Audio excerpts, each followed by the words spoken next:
do that. Okay, we've got plenty of time.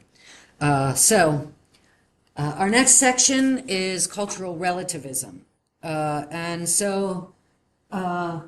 of all, right, the challenge there is a double entendre, right? Because on the one hand, right, cultural relativism stands in opposition to like the underlying intuition that there's a moral truth about stuff.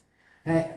Remember I said, right, I'm not expecting you to pick a winner amongst those big three. I actually think it's better to think about them as, right, illuminating different dimensions of moral choice, right? But these theorists are thinking like, no, consequentialism is the right one, period. Right? That's what's morally right, right? And the moral truth is that outcomes are what matters morally. Or with virtue ethics, character, right? What matters morally is character, and that's the moral truth, right? And we're done. Right? Or with Kant, rationality, rights, right, respect, dignity, those are the things that matter, morally speaking. And so cultural relativism stands as a challenge to that perspective because it rejects the idea that there's one fundamental moral truth. So it's based in culture. Right? So different cultures have different traditions, right? Different traditions have different moral convictions, right? And in that culture, that's what's true, right? Right, and that's it. Now notice that gets in, that kind of makes our moral discourse doesn't sound like cultural relativism, right? Usually, right, when we find ourselves in the place of moral debate, you think X, I think Y, and we don't think, right, oh, there's just no truth about it. Right? We think, no, you're wrong, and I'm right. Like, and those are the facts, right? And you're just confused about it, right? Our general, right, that doesn't mean much, but our general social discourse suggests that we take there to be a moral truth, right? And cultural relativism is saying, nope, that's not correct, right? And that, right, so, for instance, right, you can think X is true based on your cultural experience, and I can think Y is true based on my cultural experience, right? And there's no, right, there isn't a meaningful conflict here. There's just differences in culture. Right? There's no truth. Neither of us are right or neither of us are wrong. Right? So all that social discourse is just confused about, right, the moral space, and that's it. Right? And it's also a challenge because, right, again, right, in normal social discourse, we don't tend to think the way cultural relativism does, right? But also, right, there's a way in which the article that you were supposed to read. Don't even pretend, right?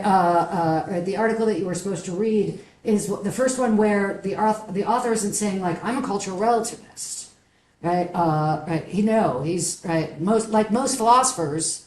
And so social discourse is on the side of most philosophers who also think that there's moral truths, right? That's a standard position. Like the large majority of philosophers tend to think that there are moral facts.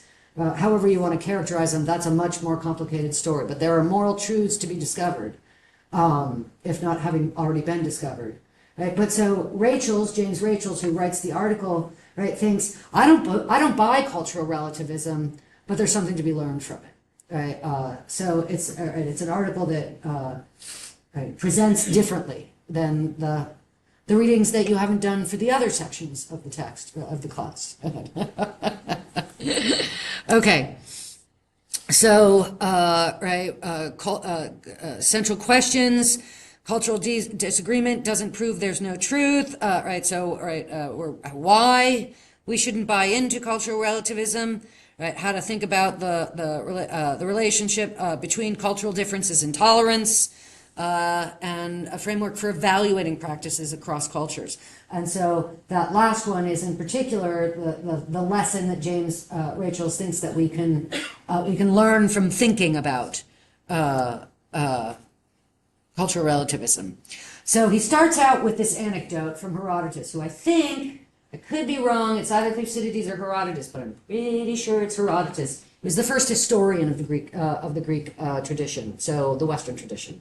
So as opposed to writing mythology or religion, right, Herodotus actually took himself to be writing down the facts of history, right? First guy who, right, took up that project. So Darius, who was in fact an actual king of ancient Prussia, conducts a little experiment. Under his reign, he has the Greeks who have the funeral rites of burning their dead. So that was the way that they managed to, right, and that was the way that they sent off their parents, etc. Whereas the Collations of India, right, ate the heart and sometimes the brain of their dead, right, and the thought here being, right, that you were, right, imbibing the spirit, the soul, right, and right, keeping the spirit, that person within you. Right, that was the symbolic gesture of it. And so Darius goes to the Greeks who burn their dead and says, what would it take for you to eat the heart of your dead? And the Greeks, oh, that would be so morally abominable. We couldn't possibly, there's no way we could do it. And same thing with Galatians. What would it take for you to, forego eating your father, but, right, burning him? That would be so disrespectful. We couldn't possibly. Right. So the thought is, right, we've got two different practices, obviously not consistent with one another. And so the cultural relativist is going to be like, well, there's no truth about how you're supposed to respect the dead or put them to rest. Right? There's nothing there. There's no there. There's just differences of cultural practices. And for what it's worth, this comes up at the beginning, at late 19th, early 20th century, when anthropology and sociology was really kind of getting a grip intellectually.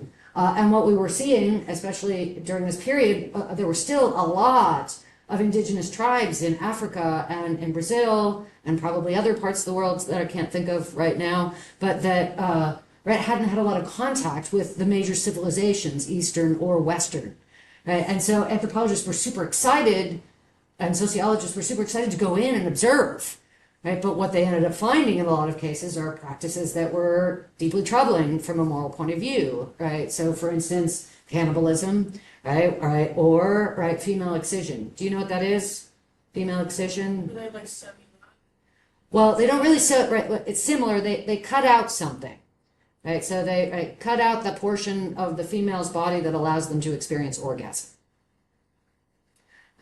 So, all right, they do that in both Muslim and Christian communities in Africa. I think New Guinea on the north end of South America is a place where they practiced cannibalism, but it happened elsewhere as well. I'm sure there's many the jungle tribes that carried out that practice as well.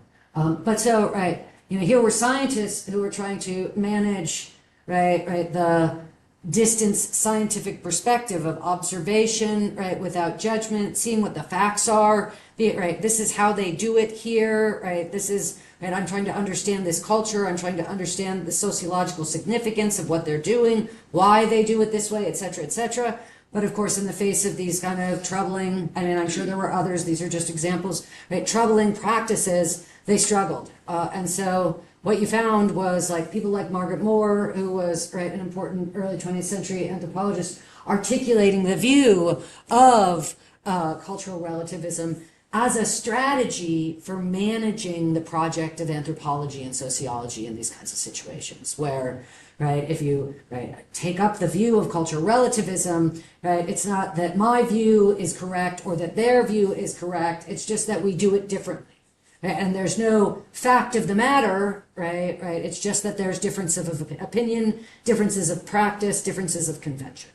That's the idea of cultural relativism. So there's no truth here, there's just differences. And a more modern version is if you go to Germany, you go to a lakeside to get into the water, you're going to encounter some nudies, They tend to like to skinny dip, and it's been a long-standing practice, And in alignment with that, across Europe, but in particular in Germany, in my experience, not that I've been there that much, there tends to be a great deal more sexually explicit material on TV.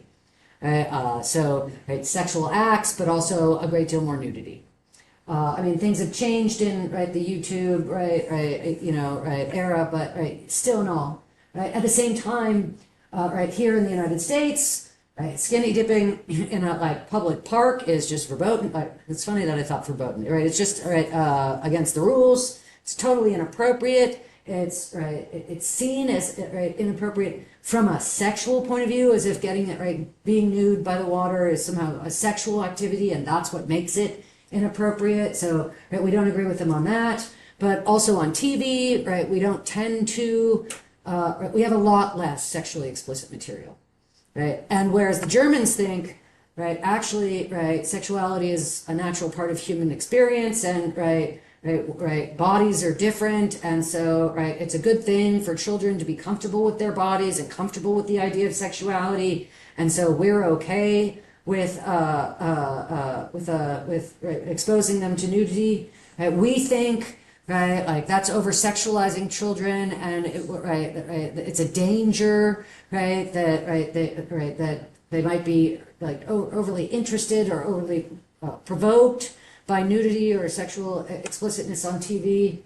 At the same time that in Europe, right, they tend to have significantly less violence on the television, because they think exposing children to violence at a young age habituates them to treating others with disrespect and treating others, like it gives a permission structure for violence. Whereas here in the United States, there's a lot more violence, especially gun violence.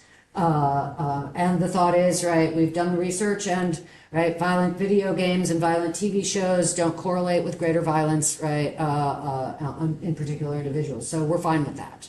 Right? And the cultural relativist says there's no truth about how much sexuality you should expose children to. There's no truth about how much violence you should expose children to, right, or nudity or what have you. There's just differences of practice. Right? For Germans, right, being honest and open about sexuality, right, is the morally right thing to do. For Americans, right, being more moderate and modest and reserved about, right, nudity and sexual matters, right, is the morally right thing to do. And right, there's no conflict here. Right? These are two different truths that exist at the same time, right, and there isn't a problem here. Usually it comes from the authority of the ancestors, how we did it. Right, you go look, and I mean, we find this, most people's moral compass or worldview is usually largely influenced by, right, their family and community background, right? And you might think that's also true, right, from the perspective of politics. Like, I decided to be the same political party as my parents, right? And I didn't actually question that until I was much older, right? And right, I'm not going to ask you, and my last class refused to answer. So, right, I would imagine that, right, most of you probably, at least initially, were like, my parents are Republican, I'm Republican too. Or my parents are Democrat, I'm Democrat too. Anyway, so we do tend to take on, right, the cultural and family, right, traditions. Why do people like it? So, right, scientific credibility, look around. People do things differently, right? And right, that's just the fact, right? And right, they have explanations for why they do it that way, and they feel righteous about it, and they're not planning on changing their behavior because you don't like it or because you say it's wrong, right? Right? Again, right? Oh, okay, sure, right? You think that's the moral thing, but I actually know for sure this is, and so I'm going to continue acting that way. The other thing is that, right, there's something egalitarian, right, that's, right, it comes from politics, but like a social structure that emphasizes equality, right? So here, right, the idea is that each culture gets treated equally, morally speaking, right? So your culture is just as morally legitimate as mine, even if we have deep moral differences. That's one reason why people have liked it. And also, right, because of that egalitarianism, it feels like it promotes tolerance. And that's a virtue that people in contemporary culture seem to like a lot. Right? And by the way, in a country like the United States, where we have the right to self-determination, right, not only with respect to religion, but with respect to politics and how you want to live your life, right? We try to give people as much freedom as possible, which means there's a lot of differences, which means we would like to promote toleration. So that's an appealing feature of the view. Although, when we take a closer look at the real implications of cultural relativism, it's going to follow that it's going to turn out that the only cultures that are morally tolerant are the ones who are internally morally tolerant. Well, we'll look at that a little bit more deeply a little bit later on. We're almost done, guys, I swear. So, as I said, Rachel's doesn't buy into cultural relativism, and so you both feel comfortable with the view. Yep. Okay, so here's the objection. So we start from a claim about what people believe, right, and then we draw a conclusion about the reality, the truth, right, and that's the wrong direction. Right, we start with different cultures have different moral codes. This is an observable fact. So therefore, there's no objective truth in morality. Right and wrong are only matters of opinion, and opinions may vary by culture. Well, that's actually a fallacious argument. What is it? Argument from ignorance. Right? We can't show there's a moral fact. Right? So we decide that there isn't any. So it's a fallacious argument. We can see that a little bit more clearly when we look at this example. So here's the cultural relativist argument, and the logical gap is what we just pointed out a minute ago, right? Cultures disagree on morality, therefore there's no truth about morality. Right? Well, if that's a valid argument structure, valid, not sound, then it should also follow that cultures disagree on geography.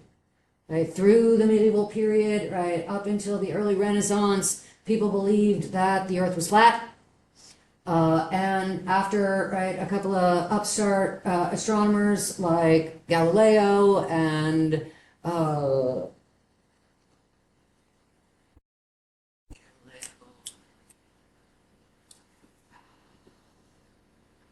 can't think of his name. Sorry, it's late in the day. Thought, hey, maybe the Earth is round.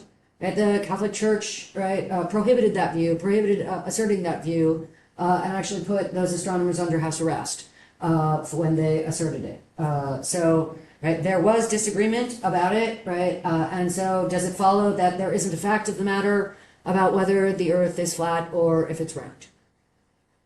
Right. Clearly there is a fact of the matter. And by the way, there is still a flat earther group who think that the Earth is flat.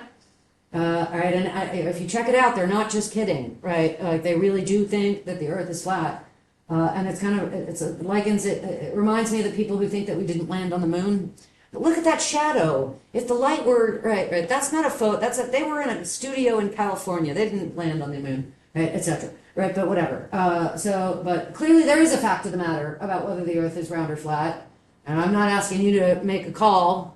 You could argue that, there's no, all that satellite stuff is just hokey, if you look at the Bible or you look at Aristotle, the greatest minds of Western civilization agree that the Earth is flat, etc. But that wouldn't show, even if we were still arguing about it now, that there isn't a fact about the matter. That's supposed to show that the cultural differences argument doesn't, the conclusion doesn't follow from the premise. At that point, look, maybe there's no objective truth about morality, but the fact that people disagree about it isn't a reason to think so. If we'd have to show on its own terms that there's no objective truth in morality, not that people have different opinions about it. Right? That doesn't usually illustrate the facts about anything. And for what it's worth, you might think, oh, well, with geography, the flat earthers are, no offense to anybody in the room who's a flat earther, but, the flat earthers are just crazy, they don't understand science, they don't understand the evidence of science, they don't understand, astronomy, they don't understand physics, they don't understand, but there's empirical evidence, and we know that the scientific method is a legitimate method for coming to have knowledge. about the physical world. And so they're just not on board with that. They're the ones who are confused. But right, but morality, right? There's no empirical evidence. Right, we can't appeal to facts like that, and the philosophical method, right, doesn't promise to guarantee, right, the right outcome at the end of the argument, etc., etc. And so it's just different. Well, as it turns out, physicists who have all the empirical evidence they could want continue to disagree about quantum mechanics and how to interpret it. They also disagree about string theory. Right? They also disagree about back matter, although they're arriving at more consensus on that matter. Right, and that doesn't show there isn't a fact of the matter about physics, right? Economists disagree about optimal policy, right? And by the way, economics is not the kind of science where the empirical evidence of how how economies behaved in the past is going to be definitively predictive of how economic markets are going to behave in the future, right? There's disagreements about how to do it. That doesn't mean that there isn't a fact about the matter. Maybe there isn't, but the fact that there's disagreement doesn't show that there isn't. And medical research disagree about treatment protocols.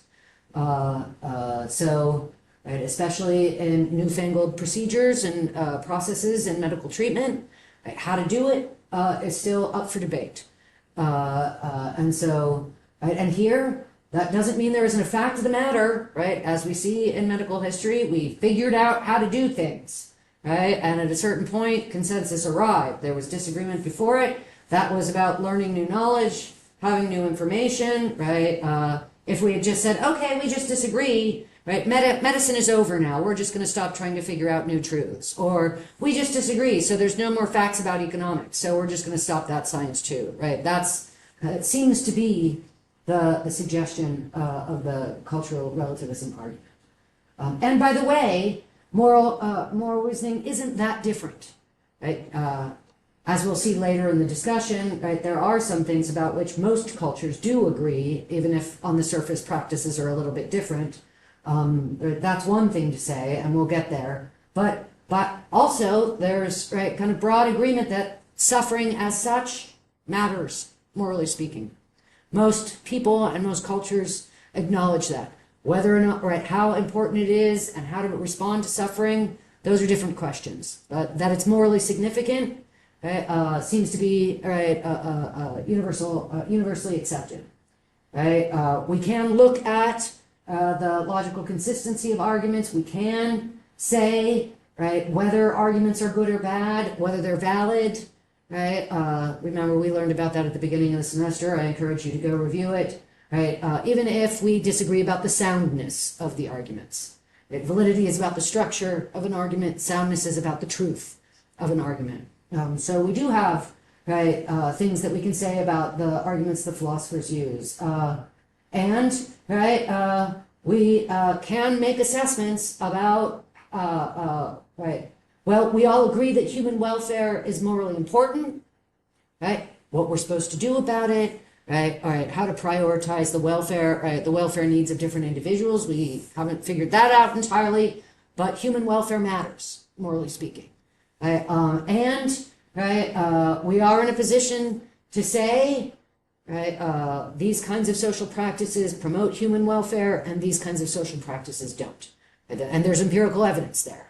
Right? So there are, right, not just in the way that geography or physics might gather empirical facts, right? There are important facts that we can agree on from a moral point of view.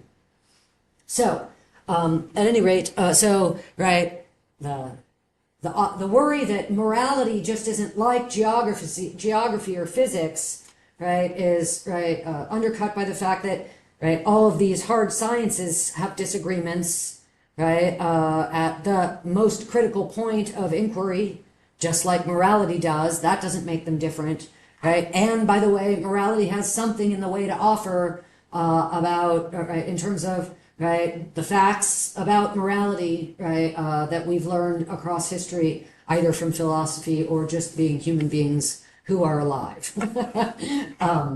And so, right, Right, right. Even though the easy peasy version of the objection, right, seems like it's a little bit oversimplified, right? It is worth taking seriously.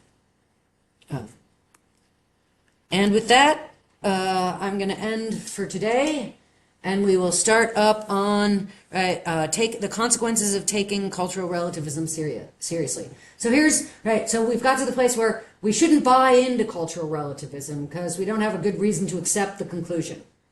But let's say you were convinced that cultural relativism is the right view. Here are moral implications of the view that most people are going to find unacceptable. Right? So if you're a cultural relativism, you're committed to these, but we'll talk about them on Thursday. Questions? All right. Have a good night. See you later. I don't think Madison and Jasmine are quite as committed as you, but I got to tell you, I don't think Logan's coming back. Yeah. John is gone, but Logan showed up a little bit longer. John, I don't know if you were there that night. He showed up once, and he was kind of a medium height, about your height, but yeah. Yeah. He really liked the chicken.